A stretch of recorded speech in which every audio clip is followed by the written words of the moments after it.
Welcome to the Six Hats podcast, where I, Dr. Shani, a lifestyle and nutritional medicine family doctor, will talk about how women strive to find balance each day by juggling their six roles, being a woman, mother, daughter, partner, business owner, and professional. Hello everyone, and really excited to have Youna, a nutrition and health coach, join us today.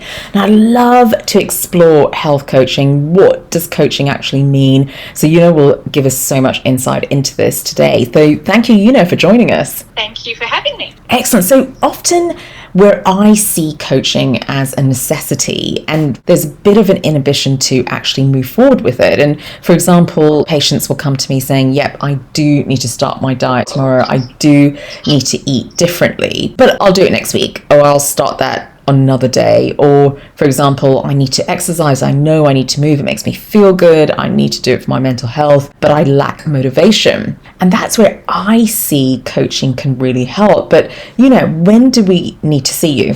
So, coaching in any domain, whether it be health coaching or business coaching or any other coaching, is usually something people seek out when they have a goal or a tapped potential that they haven't been able to achieve, and they just need a bit of a help along the way to get there.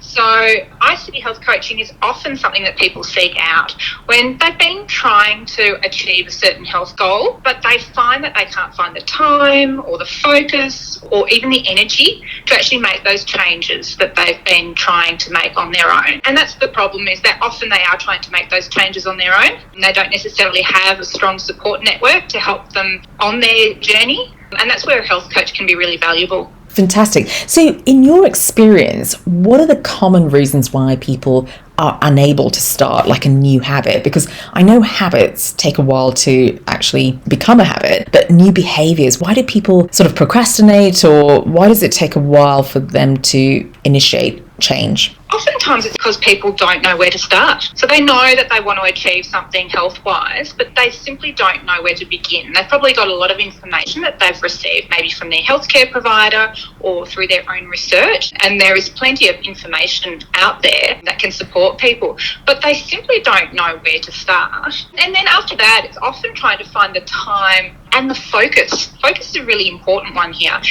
Prioritising those health goals and making the time to actually work on those things, that's where they kind of come.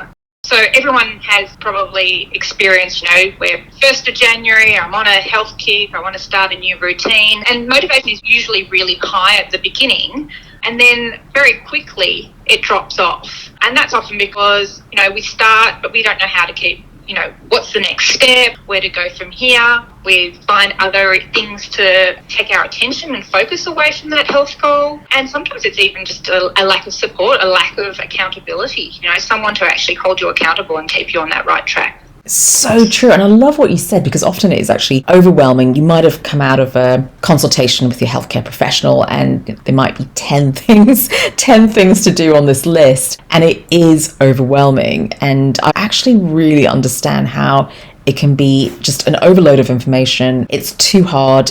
I'm not going to even start. And I love what you said. So when they come and see you, how do you overcome that? What do you do to help them? Well, I think one thing to be clear is that a coach is not there to direct someone. We're not here to tell you what to do. What we do as health coaches is we help you to kind of clarify your reasons why you want to achieve a certain outcome, and then to determine which actions you're prepared to take, which actions are actually meaningful to you, and which actions you're prepared to commit to. Because that's the important bit, is that, knowing what to do is one thing, but committing to doing it and maintaining those habits long term are where the real sustainable change and transformation occur, and that's where you get the real health results that you're looking for. So as a health coach, I might have someone come to see me who has possibly a number of health goals that they're trying to achieve. So they might be trying to lose weight, but they're also trying to be healthier, and they're also trying to sleep better.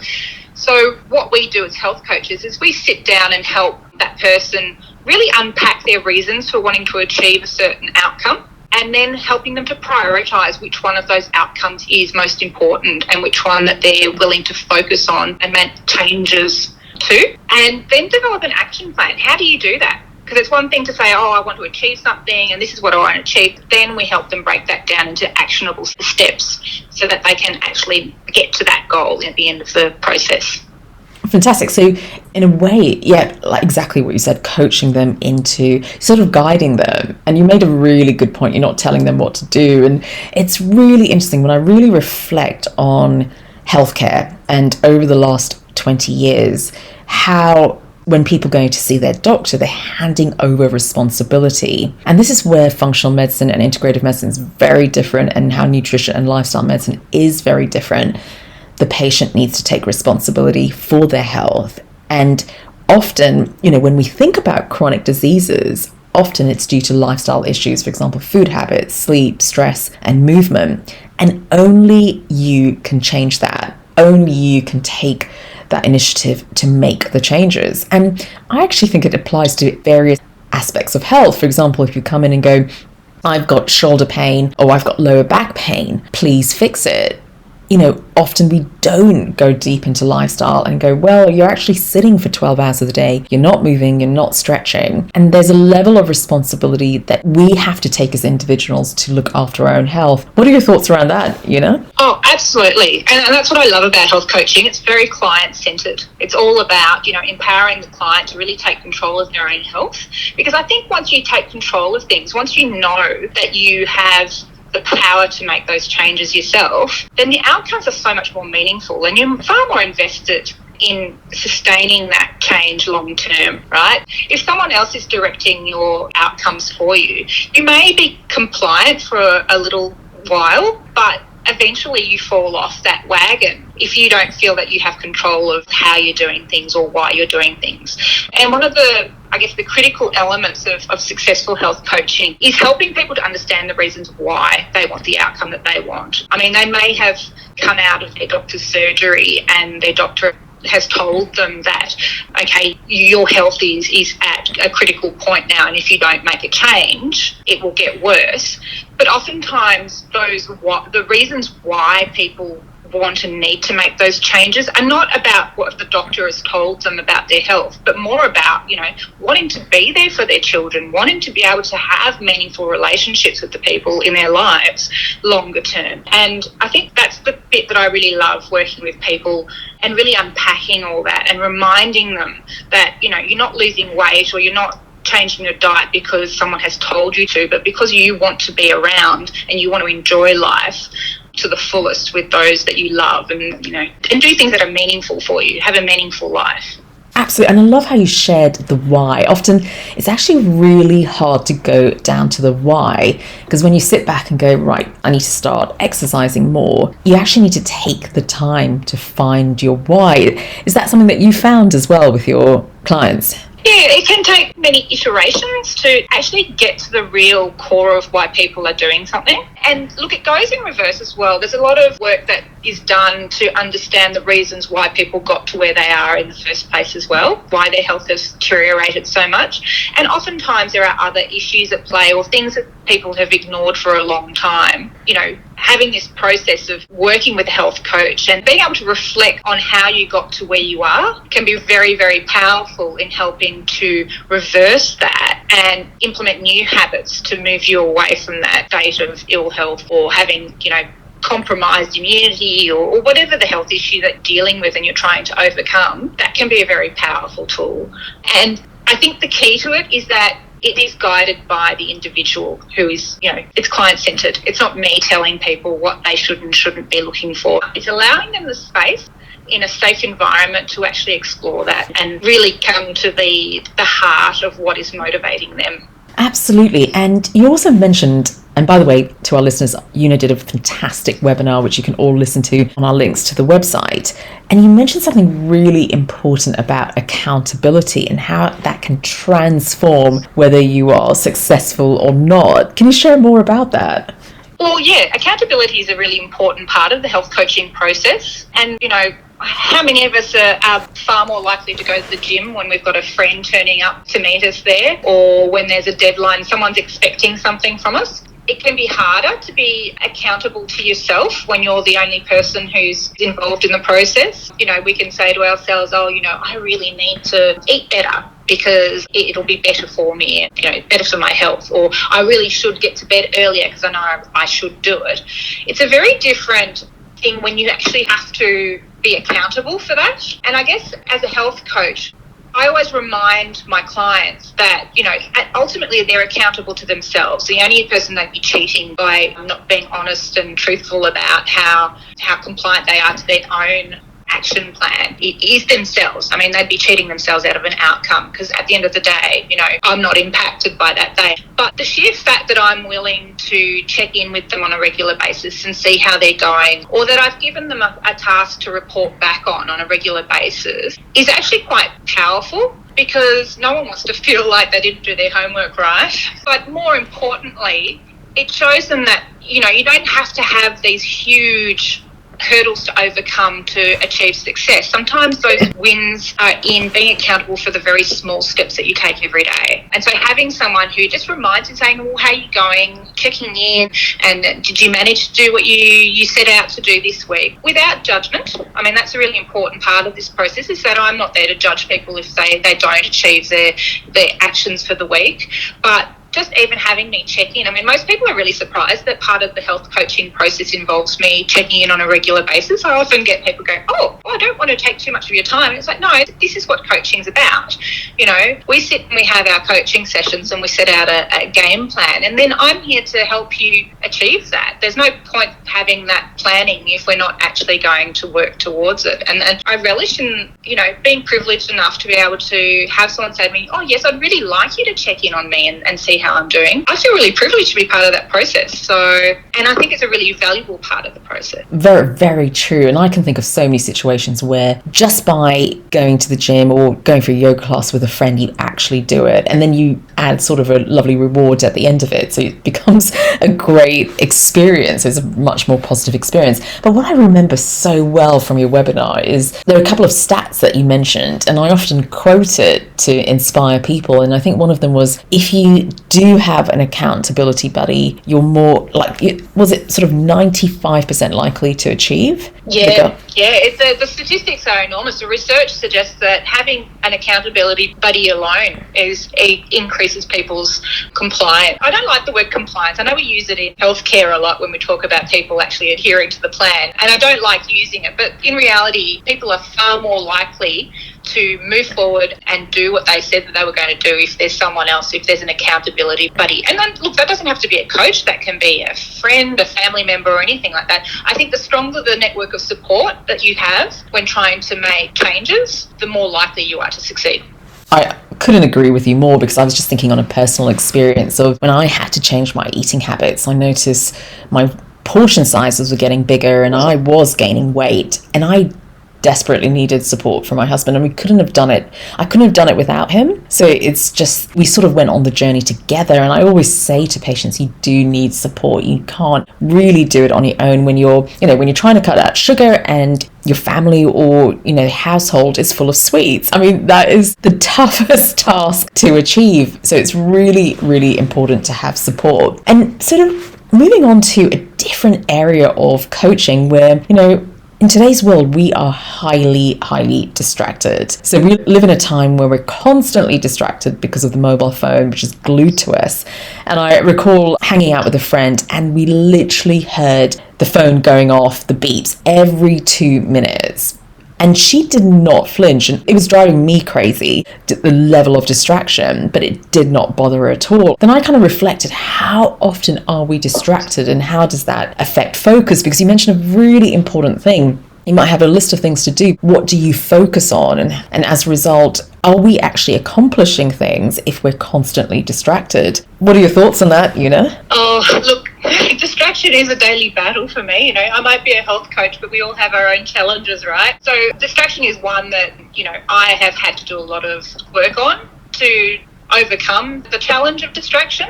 And I was reading some interesting research the other day around, some researchers did a study, when you're given 2 tasks to do, are you able to do them equally well? And apparently their research showed that if you gave a cohort a task to do, if you gave someone a task to do and then interrupted them midway and gave them another task to do, they did neither of them very well. So Yes. you actually halve the attention across both of those. So even though people might think that they're doing really well by staying across a whole raft of different activities at the same time, the reality is that you're actually not giving any task your full focus.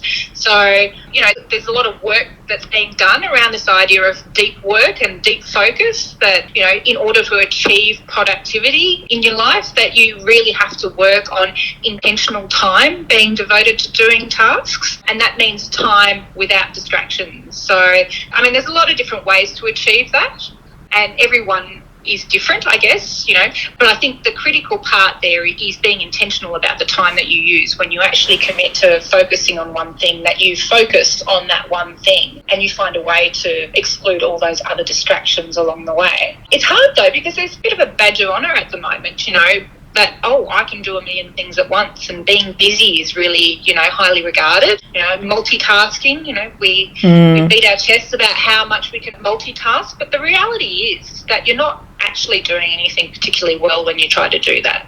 So true. And that actually reminds me of another research I was reading from the book Stolen Focus by Youna Angevin. And he mentioned a study where they took about 132 students and gave them a test, and half of them kept their phones on and allowed for notifications to come through, and half didn't. And literally those who didn't have their phones on performed 20% better. That means those who had their phones on performed 20% less. And I thought that's a huge number. That's significant. And how often are we not realizing the impact of that easy notification or that phone distraction?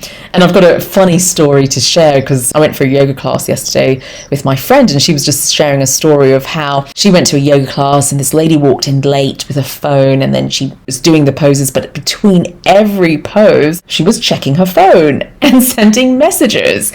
And we were having such a giggle over it, because the whole point of yoga and meditation was to relax, but here is someone in this century checking phones in between poses. It was absolutely, that's hilarious.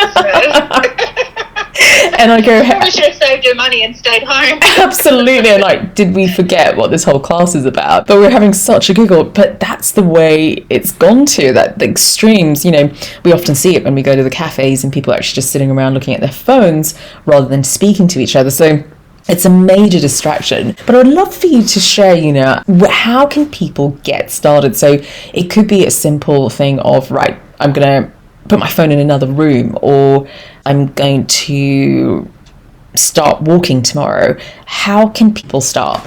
So, look, there's a lot of different approaches, and I guess it's down to the individual about the level of comfort people have with staying away from their phone for long periods of time. And that's probably a work in progress for a lot of people.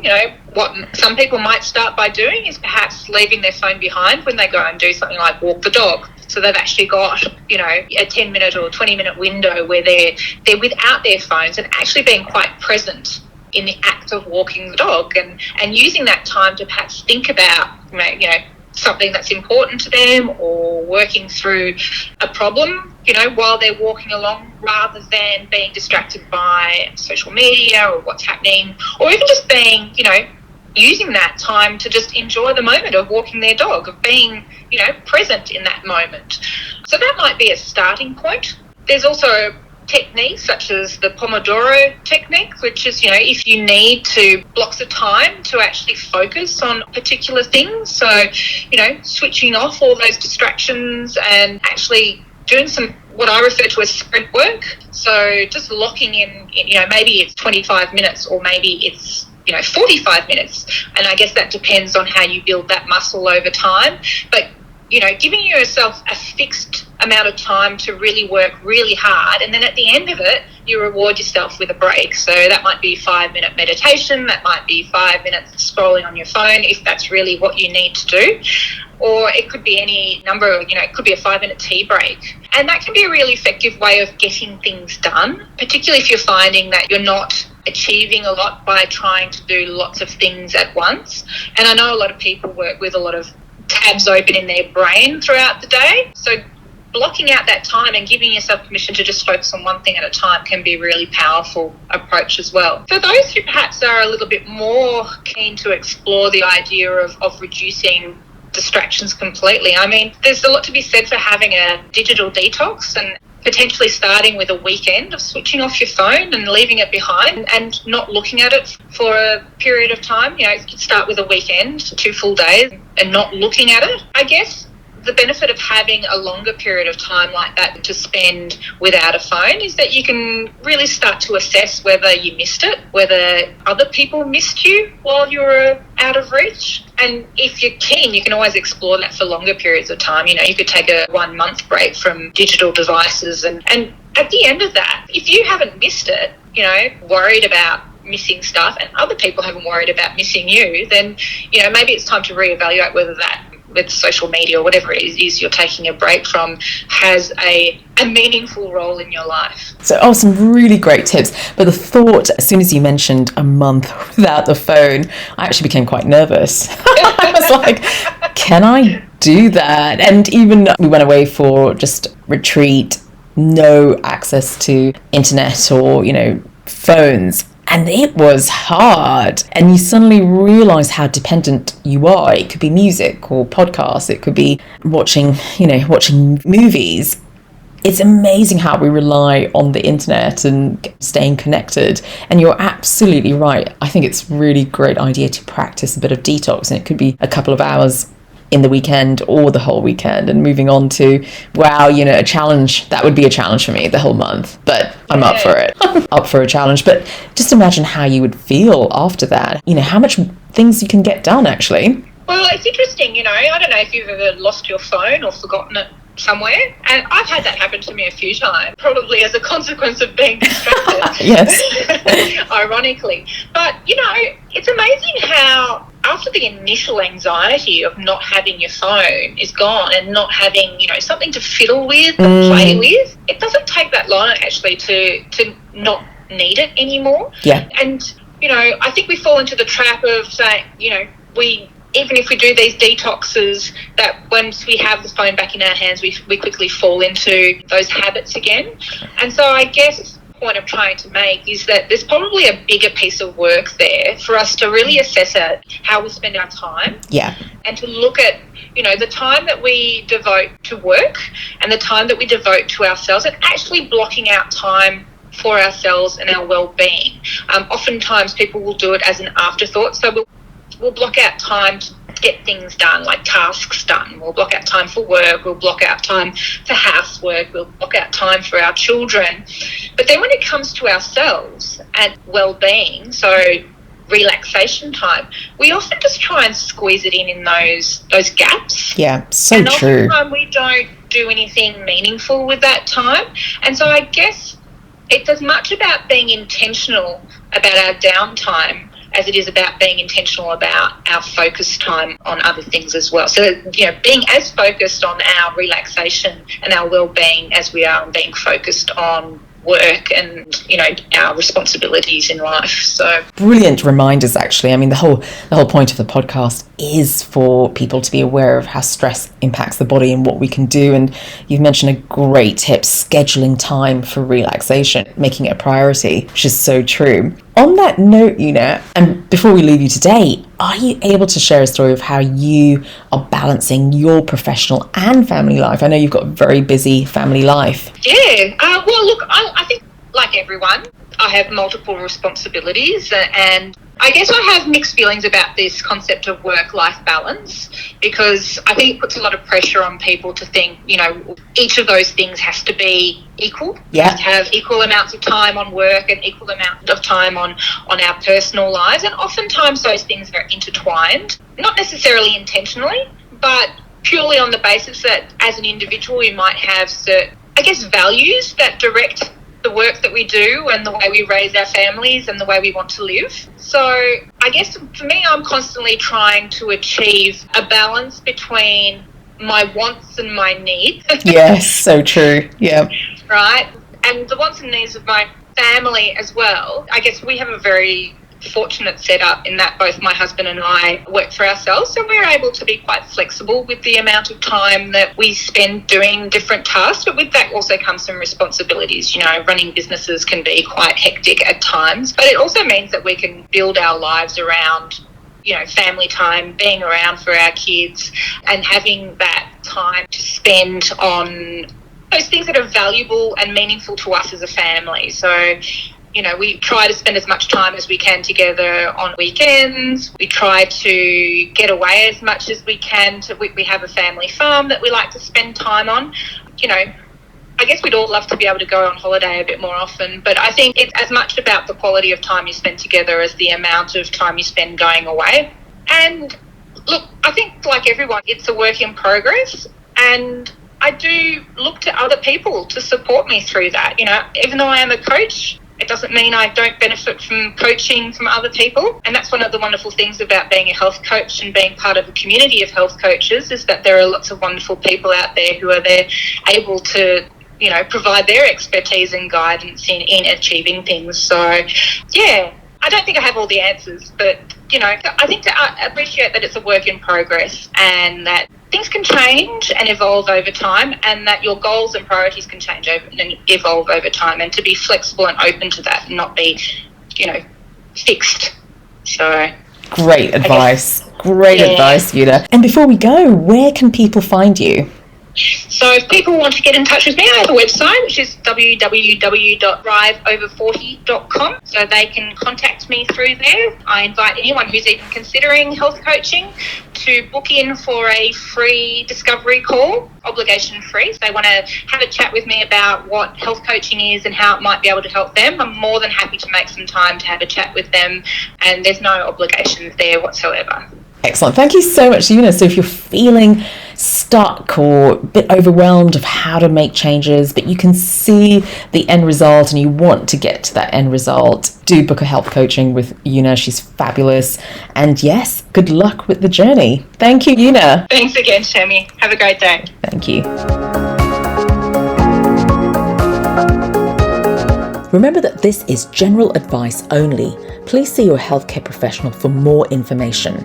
So what's your take-home message today? Remember, it's all about progress and not perfection. Curious to learn more? Visit usawa.com.au and click on the Usawa Learning platform, which is packed with educational videos, including the 6-week stress-free challenge. Enjoy the journey.